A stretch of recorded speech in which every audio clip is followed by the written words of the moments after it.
નમસ્કાર. શુક્ર રાશિ પરિવર્તન પ્રભાવ 2 નવેમ્બર 2025 બપોર 1:20 પર આકર્ષણ, દાંપત્ય સુખ, સૌંદર્ય, ઐશ્વર્ય, કલા અને સંગીતના પ્રતિનિધિ ગ્રહ શુક્ર નીચ રાશિ કન્યા રાશિમાંથી તુલા રાશિમાં પ્રવેશ કરી ચૂક્યા છે, જે 26 નવેમ્બર 2025ની સવાર સુધી રહેશે.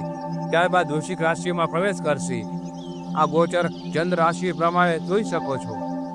કર્ક રાશિ. શુક્રનું આ ગોચર કુંડળીમાં આપની રાશિથી ચોથા ભાવમાં થઈ રહ્યું છે. આપના માટે આ ગોચર માલવ્ય યોગનું નિર્માણ કરે છે. પારિવારિક સંબંધોમાં પ્રેમ અને આનંદની મીઠાશ ભરશે. રાહુની દ્રષ્ટિને કારણે ઉતાવળમાં નિર્ણય ન લેવા, તો આપને માલવ્ય યોગનું ફળ મળશે. નોકરી, વ્યાપાર અને વ્યવસાય કરતા લોકો માટે આ ગોચર અત્યંત શ્રેષ્ઠ છે. આર્થિક લાભના યોગ બની રહ્યા છે. પ્રોપર્ટી ખરીદવી કે વેચવી, આ કાર્ય આપનું પૂરું થશે. માનસિક તણાવ રહેવાથી ભાવનાઓમાં આવીને કોઈ નિર્ણય ન લેવા. બાકી આપના માટે આ ગોચર અતિ ઉત્તમ રહેશે. શુક્રવારે માં લક્ષ્મીને સફેદ મીઠાઈ અર્પણ કરવી. આ ગોચર આપના માટે લાભદાયક રહેશે.